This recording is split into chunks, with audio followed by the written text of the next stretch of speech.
ikaze kuri YouTube channel yacu. Birashoboka ko waba warigeze wumvaho bakubwira ko amagambo agira imbaraga zikomeye cyane. Nibyo.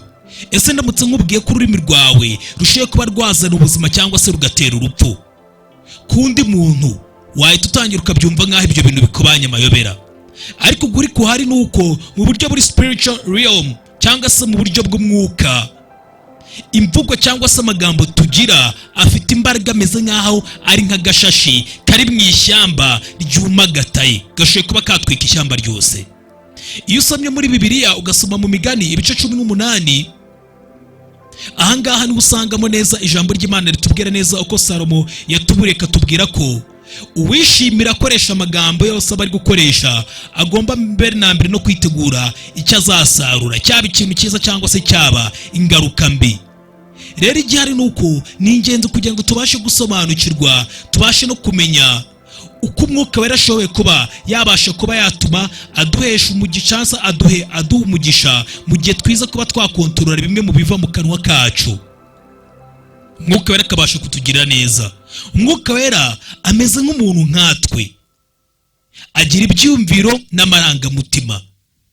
Muri chapitre 4 dusomye mu gitabo cy'Abefeso, ahangaha niho dusangamo neza ko intumwa Paulo yatubwiye ko tudafite kuba twarakaza umwuka wera. Ibi twereka ko ndetse bishoboye kuba byanakafekta imibandire n'imyitwarire yacu. Ariko bitugaragariza neza koko niba tudakwiye kurakaza umwuka wera, bivuze ngo hari n'ikindi kintu tuba twakora twebwe nk'abantu tukabasha no kuba twanezeza wa mwuka wera. Hari ibintu rero bikeya ndetse abantu benshi batajya bamenya, bitanagoye ndetse wakora bikaba byabasha kuba byanezeza umwuka wera, birenze bya biri dushoboye kuba twajyaga tujya mu bya buri munsi rimwe na rimwe bitazagira n'umumaro bitumarira. Bimwe mu bibazo abakristo benshi bakunda guhura nabyo cyangwa se abantu bizera Imana ni ukubera ko batajya bamenya ibi bintu. Ukeneye kujya uvuga aya magambo kandi mu buryo bwiza akabasha kuba yakora ku mutima w'umwuka wera, ndetse muri video akaba arimo ngiye kuba nakubwira nkagusharinga cyangwa se nkakugezaho nkasangira n'aya amagambo wabwira umwuka wera akabasha kunezeza, ndetse ukabasha no kugira imbuto utangira kwera za buri munsi zibasha kuba zahindura ubuzima bwawe. Ibi ndetse biraza kukubera ibintu byiza kuruta uko wabitekerezaga mu buzima bwawe. Ndi William the Future. Mbere ko dutangira, ndagira ngo mbere na mbere uhite ukora bya bintu bisabwa. Niba utarakora subscribe kuri channel yanjye, utaranashyira notification, utaranakora like, biba bibi cyane. Ujye no muri komanteri wandike muti shimwa Mana, maze dukomeze nkwigerezeho utuntu tw'ubwenge, ndetse bibaye ngombwa ko uyu munsi ugomba kuba wamenya amagambo ashoboye kuba yanezeza umwuka wera n'Imana muri rusange mu gihe ubashe kuba wabikora. Ndagira ngo tugendane muri uru rugendo, ndetse kuko buri munsi akenshi rimwe na rimwe ujya ukora ibintu rimwe na rimwe ukisanga utabasha kubisobanukirwa. Umwuka wera ugira uruhare rukomeye cyane cyane muri buzima bwa buri mukristo. Iyo dusomye neza tugasoma mu gitabo cya Yohana ibice 14 umurongo wa Yohana ibice 14 umurongo wa 26, ahangaha nanone haratubwira ati, ariko umufasha ari we mwuka wera uwo Data azatuma mu izina ryanjye, niwe uzabigisha byose, abibutse ibyo nababwiye byose. Aha ni Yesu Kristo atubwira ko azohereza umufasha, kandi azoherezwa mu izina rye, azabasha kutwigisha, twereka inzira n'ibyo dukwiriye kuba twakora. Rero kugirana umubano udasanzwe n'umwuka wera ni nk'imwe muri fondasiyo idasanzwe twagira kugira ngo tugerane umubano n'Imana, kandi amagambo yacu akaba yakomera, ndetse bitewe n'uburyo ki amagambo tuba turi kumubwira cyangwa se bimwe mu byo dukora. Ibi ngibi akaba ari byo ngiye kukubwira hano tugitangira muri iyi video. Kandi kimwe mu bintu ugomba kumenya nuko ugomba kumenya ko amagambo yacu tuvuga afite imbaraga nyinshi kuri twebwe. Niyo mpamvu rero guhera uyu munsi ngiye kukugezaho amwe mu magambo ndetse abasha kuba yanezeza umwuka wera, kandi umwuka wera akunda kumva wowe ubwawe uyavuga. Reka dutangire, kandi aya magambo naho uzajya uyavuga buri munsi. Amwe mu magambo rero, ijambo rya mbere wajya uvuga rikabasha kunezeza umwuka wera, nta magambo y'ishimwe no guhimbaza, praise and worship. Iyo dusomye muri Zaburi ya 22 hano dusanga umwami Dawidi ubwe yivugira ati Imana ituye mu mashimwe y'abantu bayo. Ibi bisobanuye ngo iyo twebwe tugaragaje gushima kwacu mu magambo yacu, ibi ngibi tuba dutangiye gushiraho umwanya ndetse w'imbaraga wacu kuba natwe ubwacu twatangira kubona Imana ibasha kugaragara mu buzima bwacu iyo tugiye mu gihe cy'amashimwe. Nawe tekereza muri cya gihe cy'amashimwe mu rusengero, iyo abantu bari mu mashimwe bari guhimbaza bose bishimye, buri muntu wese aba yihurije n'umwe, abantu bose baba babaye umwe bafite umunezero n'ibyishimo muri bo. Wa mwanya w'imibabaro yindi bari bafite uba wahindutse, imihangayiko iba yagiye. Aha niho dutangira kumva ko Yesu Kristo ari muri twebwe. Izi rero nizo mbaraga zo kuba wahimbaza no gushima Imana, cyane cyane n'igihe uri mu rugo wumva watereranywe, wumva wirengagijwe n'abantu. Tangira ujye mu mashimwe, utangira uririmbe, utangira uhimbaza Imana. Ibi ngibi nubikora ni uzatangira kubona umwuka wera atangira kuzuza muri bya bice byo mu buzima bwawe byari birimo ubusa, roho yawe yumvaga wihebye, umwuka wera azatangira kuzuzamo imbaraga ndetse atangire kuzuzamo umunezero, awuzuzemo ndetse na indescribable peace, ashiremo amahoro atabasha kuba yavugwa. Indescribable peace. Ibi ngibi rero bikwereka ko uyu mwanya wo kuba yafata amashimwe no guhimbaza Imana nibyo bihe ndetse ni nayo magambo ashobora kuba yatangira kuzana Imana. Navuga ngo ugatangira kumva ko Imana iri uruhande rwawe kandi ibitangaza bigatangira gukoreka mu buzima bwawe. Umutima wawe niwe utangira kongera kugirwa mushya mu buryo bw'umwuka, ndetse Imana igatangira kuba yaduhereza bya bindi twari dukennye muri twebwe na ya mahoro nakubwira gatabasha kuba yavugwa. Ijambo rya kabiri, amagambo yo kwihana ndetse no kwicuza ibyaha. Aya magambo yadusomye intumwa Yohana ubwo twibutsa ko twebwe ubwacu nitwihana ibyaha byacu, Imana niyo kwizerwa kandi izatubabarira, izatweza kandi bashe kudukuraho ku gukiranirwa kwacu kose nituramuka tubikoze, tukabasha kubivuga, tukabyihana, tukabyicuza, ndetse ibyo bikazaba urufunguzo ruzabasha kudufungurira imiryango kugira ngo umwuka wera atangire kwinjira mu buzima bwacu, atangire no gukorera mu mitima yacu, utarebe ku bunini, ku bugari, ku buremere bw'amakosa n'icyaha wari wakoze, wowe ukabasha kukihana.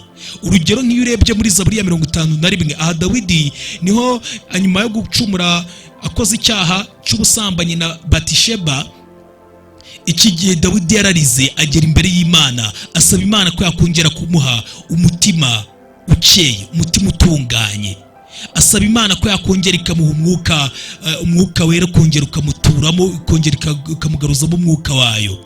Ndetse ibi byose byari atitaye no kuba yari yamaze gukora nyine icyo cyaha, n'ingaruka zari zihari nyinshi, ariko yaje kwihana. Dawidi ibi byose yabigaragaje mu magambo kandi afite icyifuzo yuko atazongera gusubira muri ayo makosa nk'ariya.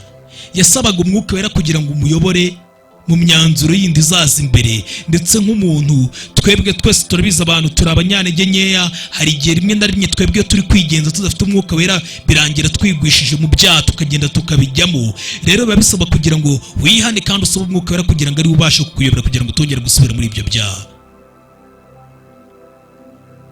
kuko nutabikora buri munsi uzabituramo n'ibyo uziberamo. Kuvuga amagambo rero kwihana ndetse no kwicuza ibyaha byawe ni ingenzi cyane mu gihe ndetse no muri cya gihe wumva ko utari wagacumuye ako kanya. Biba byiza nanone ko bavuga amagambo yo kwicuza ndetse no kwihana ibyaha, kuko ari igihe twe tubasha kuba twakora ibyaha tukanacumura twebwe ubwacu tutarabimenya, kandi ibi bibasha kuba byakangiza wa mubano twari dufitanye n'Imana.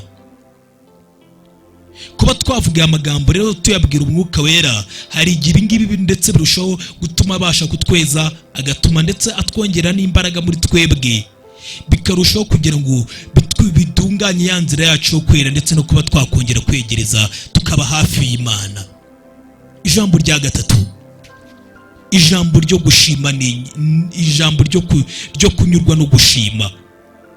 Amagambo yawe, iyo amagambo yose uri kuvuga cyangwa se ufashe igihe ugatangira gushimira Imana, ni nabyo bibasha kuba byabasha gukomeza wa mubano wacu n'Umwuka Wera, kuba twabasha gusobanukirwa imigisha iri mu buzima bwacu Imana yabashe kuduhereza, tutitaye kuri ibibazo byose turi guhura nabyo mu buzima. Ibyo bibasha kuba byahindura bwa buryo twebwe twabashaga kubonamo ibintu, uburyo ibibazo biza rimwe na rimwe tukirengagiza imigisha y'Imana iba yaduhaye, ndetse bikadufasha no kugira ngo tubashe kwita kuri bya bintu byiza Imana idukorera, tutitaye kuri ibyo bibazo turi gucamo bya buri munsi.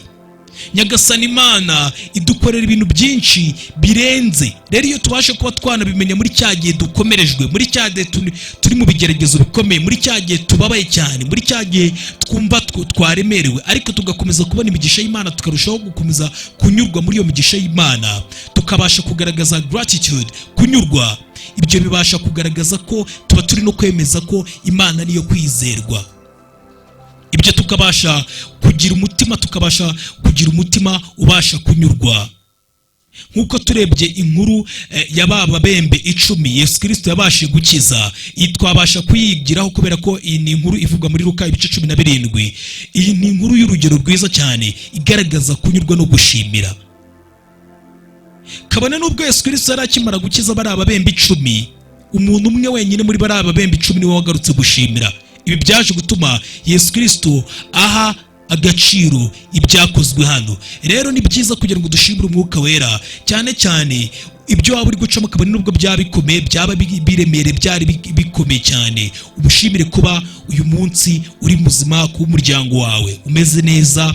Ndetse ikindi kintu cy'ingenzi, kubana n'ufite Data wa twese uri mu ijuru ugukunda cyane cyane, akaba yemera no kuba ubwe yaremeye gutanga umwana wayo, akunda cyane kugira ngo aza gutabare, yemere kugupfira,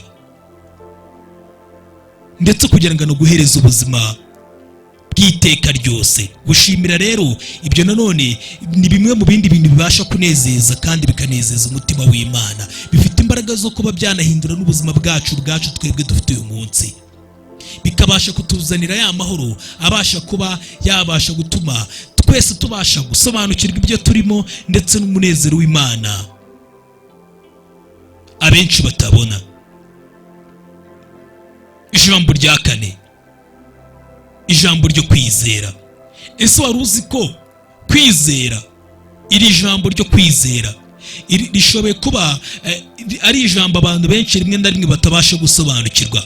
Kwizera, Yesu Kristo aravuze ngo nubwo byabingana n'akabuto, uramutse ugize kwizera kungana n'akabuto ka sinapi, kabasha byibuze kuba wategeka n'umusozi ukabasha kuva aho uri ukawimura. Kwizera niyo fondasiyo ya buri buzima bwa buri mukristo wese, kuko uyu munsi twabashije kuba twarokorwa na Yesu Kristo, dushobojwe no kuba twamwizera. Yesu Kristo rero ibi ngibi nibyo buri munsi yahoze abwira abantu bose, ndetse n'abantu bamwizera. Ni nabyo nawe uyu munsi ari kukubwira. Arakubwira ko kwizera kwawe, uramutse ufite kwizera guhagije, kwabasha byibuze kuba kwananyeganyeza umusozi kukawuvana ahantu hamwe kukawujyana ahandi. Bikwereka ko kuri abo bantu bizera imbaraga z'Imana, abo bantu babasha kuba bagera kuri bya bintu abantu benshi babona ko bidashoboka. Abantu benshi tubasha kubonesha amaso yacu y'isi, abona ko aya maso y'isi abona bya bintu bidashoboka. Iyo wizeye imbaraga z'Imana, ubasha kugera kuri ibyo bintu aya maso y'isi ubwabasha kubona, akabona ko bidashoboka, ariko mu by'ukuri imbere y'Imana birashoboka.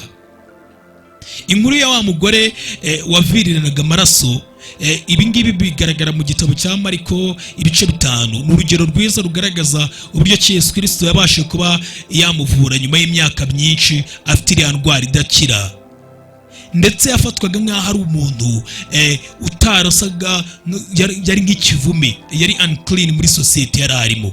Bamufataga nk'umuntu nyine w'umuvume. Ariko igihe yari amukimara kumva ko Yesu Kristo aciyeho, umugore ubwe yaribwiye ati, byibuze mfashe imyambaro ya Yesu Kristo ndi bubashe gukira. Niyo magambo yabashe kwibwira, ndetse ibyo byose biza kugaragara mu magambo ye ubwe yabashe kubivuga atyo. rero yarabanje arabivuga aranabyizera, abasha no kuba yakora kuri iriya kanzu Yesu Kristo, ako kanya ahita abasha gukira. Icyo gihe yabikoraga Yesu Kristo ntabwo yigeze abona uwo mugore amukoraho, ariko Yesu Kristo atangiye kumva ko hari imbaraga zimuvuyemo, ahita abwira uwo mugore, aramubwira ati genda ukijijwe no kwizera kwawe, kwizera kwawe kuragukijije.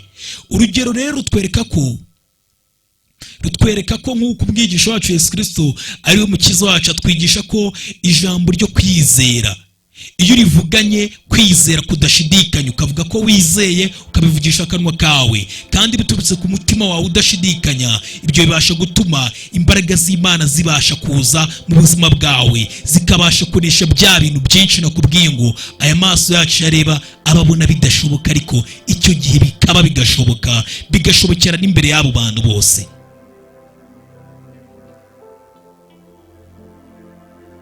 Utitaye kuko ibyo waba uri gucamo byose, fungura umunwa wawe uvugana amagambo yo kwizera Imana, uyabwira Umwuka Wera, maze urebe ngo ibintu na situation urimo n'ibyo bibazo urimo byose ngo birahinduka.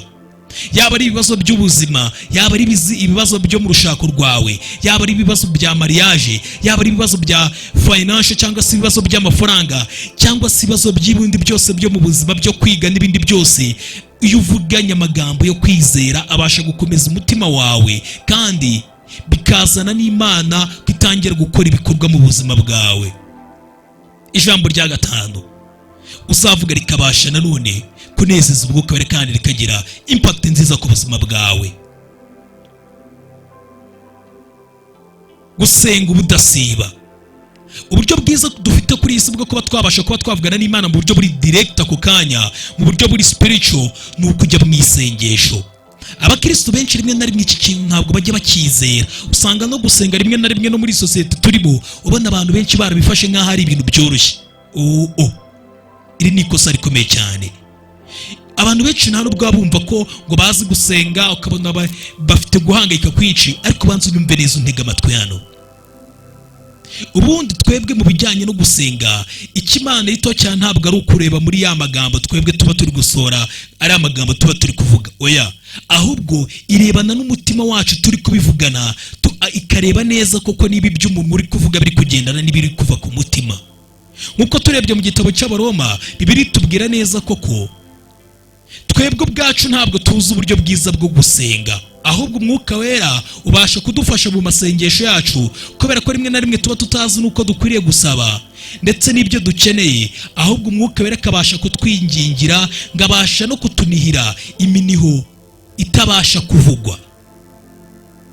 Kabone nubwo rero uyu munsi waba utizeye muri iryo sengesho ryawe, cyangwa se waba utizeye, tangira kujya uvugana rero amagambo yo kwizera, kandi utangire kujya uvugana n'Imana mu buryo bwiza, kandi ugendana na confirmation ziri mu ijambo ry'Imana, cyangwa se amagambo ari mu ijambo ry'Imana. Wibuke ko Umwuka Wera wabasha kumva, gusobanukirwa ibyo dukeneye, no mu gihe twebwe tutarabasha no kugira icyo tuvuga. Kugira ngo rero mbere na mbere ubashe gukora muri ubu buryo, tangira ukure mu buryo ndetse bwo kwimenyereza, ugire umuco wo gusenga udasiba bwa buri munsi. Aha niho uzatangira kubona imbaraga z'Umwuka Wera utangira kuza mu buzima bwawe, maze ugatangira kubona ibitangaza bitangira gukoreka mu buzima bwawe. Gusenga ubudasiba bikwegereza Imana, bibasha gukomeza kwizera kwawe, bibasha kukwegereza hafi y'umutima wa Data wa twese uri mu ijuru. Ijambo rya gatandatu, ijambo ryo gutera imbaraga, encouragement words. Ndetse bimwe mu bintu by'ingenzi bya mbere tugomba kuba dutunze, ndetse n'amagambo meza aribasha kunezeza Imana, ni amagambo atera imbaraga abandi, cyane cyane ba bantu bari iruhande rwacu, abandi bantu bari kure yacu. Amagambo Umwuka Wera akunda kumva twebwe iyo turi kuyakoresha, ni amagambo yo kuba twatera abandi imbaraga. Iyo dusomye mu gitabo cy'Abefeso ibice 4, ahangaha intumwa Pawulo iratubwira iti ngo twirinde amagambo mabi ndetse n'amagambo ababaza abandi bantu, n'amagambo ashobora kuba yateranya abandi bantu. Bivuze ngo rero twebwe amagambo tugomba kuvuga ni ya magambo agomba gufasha abandi bantu, amagambo yubaka abandi bantu, amagambo ahumuriza abandi bantu. Barinabasi ni navuga ngo ni imwe muri figa, cyangwa se n'umwe mu bantu bagaragaje uruhare rwiza rwo kugira ngo itorero ry'Imana rikure, kubera ko nk'urugero rwiza yari umuntu buri munsi ahoraga akoresha amagambo ye kugira ngo abashe gutera abandi imbaraga, kandi yose yavanye no ku mutima we. ndetse ibi byatumye agenda atera imbaraga intumwa za Yesu Kristo kugira ngo zigume zizeye Imana bitewe n'iby'Imana yari yarabonye. Ubwo uriya mugabo yari yarabonye iby'Imana yakoreye n'ubuntu bw'Imana yari yarakoreye mu buzima bwabo, akajya bashishikariza buri munsi guhora mu murimo bakorera Imana. Amagambo rero cyangwa se amajambo yo kuba ubwawe wavuga buri munsi abasha gutera abandi imbaraga, ayo ni amagambo, ndetse amagambo meza yo gutera abandi imbaraga no kubahumuriza. Ayo ni amagambo muri make umwuka yarakunda gukunda cyane iyo abona uwo yari kuyavuga, cyane cyane yabwira abandi bantu. Ngaho bitekereze, tekereza muri cya gihe cyawe nawe wumvaga ufite agahinda, ukabona umuntu aje kuguhumuriza. Cya gihe wumvaga watsinzwe, ukabona undi muntu ugutera imbaraga. Cya gihe wumvaga ugiye mu bintu byakunaniye, ukabona umuntu ugutera imbaraga muri cya gihe kikugoye. Bene amagambo nk'ayo ngayo rero ubwo abasha guhindura ubuzima bwacu. Twebwe nk'abakristo, misiyo yacu dufite kuri isi ni ugutera abandi imbaraga, kubafasha kubona ubuntu bw'Imana ndetse no kubona urukundo rw'Imana mu buzima bwabo, nk'uko Mwuka Wera usaba kugira ngo twebwe dukoreshe amagambo kugira ngo duhumurize abandi bantu, tubwirize abandi bantu ubutumwa bwiza, ndetse n'amagambo yo gutera abandi bantu imbaraga no kubahumuriza, amagambo akora ku mutima wabo ndetse abasha kubegereza Imana. Ijambo rya 7, ijambo ry'urukundo. Ndetse rimwe mu itegeko dufite rikomeye cyane Imana yaduhaye ni urukundo. Urukundo muri imwe muri kamere ya Yesu Kristo, cyangwa se no mu mico yagiye iranga Yesu Kristo. Imana nayo ubwayo yaradukunze cyane bituma yohereza umwana wayo kugira ngo adupfire. Ndetse dusomye muri Yohana ibice 4 umurongo wa 7, aha naho hatubwira ko tugomba, ndetse Bibiliya ijambo itubwira, itukangurira kugira ngo dukundane. Bakundwa, dukundane kuko urukundo ruva ku Mana. Umuntu wese ukunda yabyawe n'Imana kandi azi Imana. Yohana wa mbere ibice 4 umurongo wa 7. Umuntu wese ukundana kandi azi Imana. Ngo dukundane, urukundo nicyo kintu kibanza kuko Imana ni urukundo. Hano twigisha ko urukundo ni kimwe mu gice kiranga, nicyo kintu kigomba kuturanga, niwo mwirondoro ugomba kuturanga, ntabwo bitugomba kubyirengagiza. Urukundo rugomba kuba ari rwo ruranga mu magambo tuvuga, mu bikorwa tuvuga, rugomba kuba ari rwo rwiganza, rugomba kuba nk'uko rwiganza mu myitwarire y'Imana ya buri munsi. Intumwa Pawulo ikindi yaratwandikiye mu gitabo cy'Abakorino ba mbere ibice 13, urukundo nicyo kintu kibanze kuruta ibindi bintu byose. Ndetse tudafite urukundo ngo tuba tumeze nk'ibyuma bisakuza cyane bidafite undi mumaro. Ndetse iyo nabisomye neza muri iki gitabo cy'Abakorino ba mbere harakubwira ati, nubwo navuga indimi z'abantu n'iz'abamarayika ariko singira urukundo, bamindutse nk'umuringa uvuga cyangwa icyuma kirenga. Kandi nubwo nagira impano yo guhanura, nkamenya ibihishwe byose n'ubwenge bwose, kandi nubwo nagira kwizera kose, ntabasha gukuraho imisozi, ariko singira urukundo ntacyo mba ndicyo. Kandi nubwo natanga ibyanjye byose ngo ngaburira abakene, ndetse nkitanga ubwanjye ngo ntwikwe, ariko singire urukundo ntacyo byamarira. Urukundo rurihangana rukagira neza, urukundo ntirugira ishyari, urukundo ntirwirarira, ntirwihimbaza, ntirukora ibiteye isoni, ntirushaka ibyarwo, ntiruhutiraho, ntirutekereza ikibi ku bantu, ntirwishimira gukiranirwa kw'abandi, ahubwo rwishimira ukuri. Rurababarira byose, rwizera byose, rwiringira byose, rwihanganira byose. Rero kuba wavuga amagambo y'urukundo uyabwira Umwuka Wera ndetse ukayabwira n'abandi bantu, gukora ibi ngibi cyane cyane bibasha kukwegereza Imana kandi ugatangira kugirana umubano udasanzwe n'Imana. Wibuke ko urukundo rwa nyarwo rugaragarizwa mu magambo, mu bikorwa bya buri munsi, uko dufata abandi bantu n'uko twitwara muri situwasiyo yose duhura nayo mu buzima. Ijambo rya 8, kubabarira. Kubabarira ni kimwe mu bintu by'imbaraga bikomeye cyane, kubera ko iyi myitwarire yo kuba twababarira dushobora kuba nanone tugomba kubigaragariza cyane cyane mu magambo tuba turi kuvuga, cyane cyane kubera ko ibibasha kunezeza umwuka wera. Nta na kimwe muri ibi bintu twebwe turabizi neza koko, nta na kimwe muri ibi bintu by'ubuzima turiho tutababariye cyangwa se tutagize kubabarira muri twebwe turabizi. Nta muntu, ntago twese twavuga ngo turi perfect cyangwa se ngo turatunganye ijana ku rindi. Niyo mpamvu rero twese hari igihe dukunda gutengwa n'abo bantu bari iruhande rwacu tukabacumura cyangwa se tugacumura no ku Mana. Niyo mpamvu rero Imana uko tuba twiteze kugira ngo itubabarire, nk'uko na Yesu Kristo mbere y'uko abigishwa bamusaba kugira ngo abigishe gusenga yarababwiye ngo Mana umbabarire, bajye basenga bavuga ngo Mana umbabarire nk'uko nanjye mbabarira bancumuyeho. Rero nawe mbere y'uko ugira ikindi kintu ukora nk'uko ubuzi ko Imana iri bukubabarire, nawe uba ugomba kugira ngo ubabarire abo bantu bari iruhande rwawe kugira ngo Imana ikubabarire, kuko ubwawe nutababarira ntabwo n'Imana izakubabarira. Niyo mpamvu rero kugira ngo unanezeze Imana ukore ibinezeza umwuka wera wayo, ugomba ndetse gukora kubabarira bikagaragara mu magambo uvuga, mu bikorwa uvuga, kuko ibyo bintu byo wifuza ku bandi, ndetse ukabasha kuba warekura abo bantu bafite ideni rya muri wowe cyangwa se abantu bameze nk'abaziritse bahambiriye, abo bose ukabasha kuba batura. Kuko Yesu Kristo buri munsi ahoza yigisha intumwa ze kubabarira ku bantu bose bababaje, nk'uko Imana ibababarira ndetse ibabarira n'abo bantu bose bayihemukira bose iyo baje kwisaba imbabazi. Imana rero, Imana irababarira, niyo mpamvu nawe ugomba kubabarira.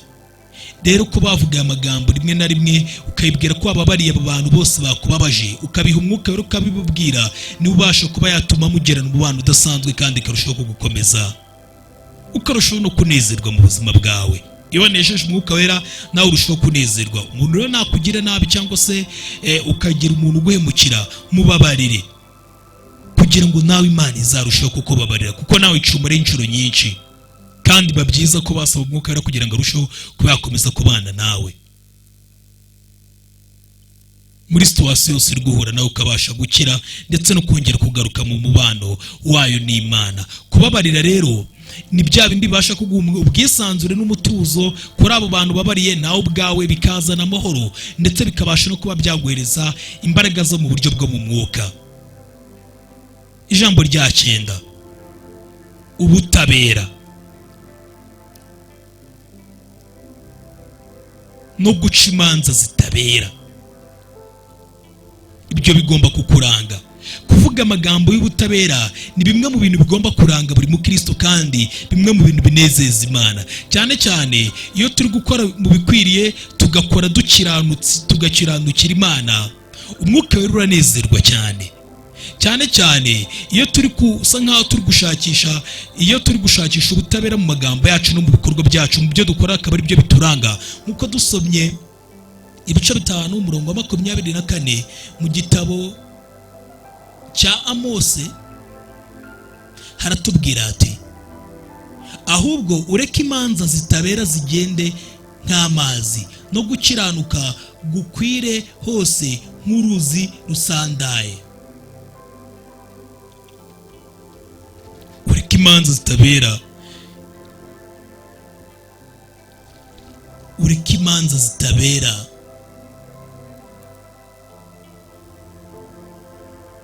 zigende nk'amazi.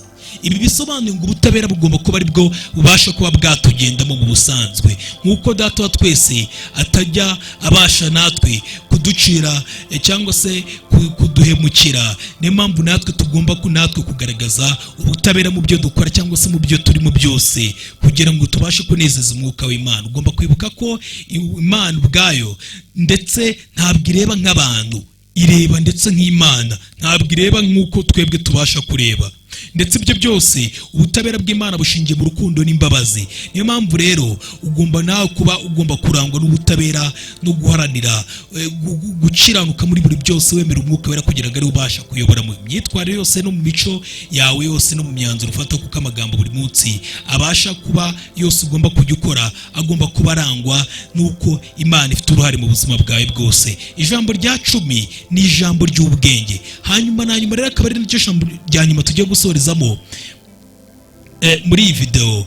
rimwe mu ijambo umwuka wera ndetse akunda kuba yakumva ni ukumva twebwe ubwacu, twebwe dufite amagambo y'ubwenge. Ndetse turebye mu gitabo cy'imigani, ibice 9 umurongo wa 10 haratubwira ati kubaho Uwiteka ni ishingiro ry'ubwenge kandi kumenya Uwiteka ni ubuhanga. Kubaho Uwiteka ni ishingiro ry'ubwenge,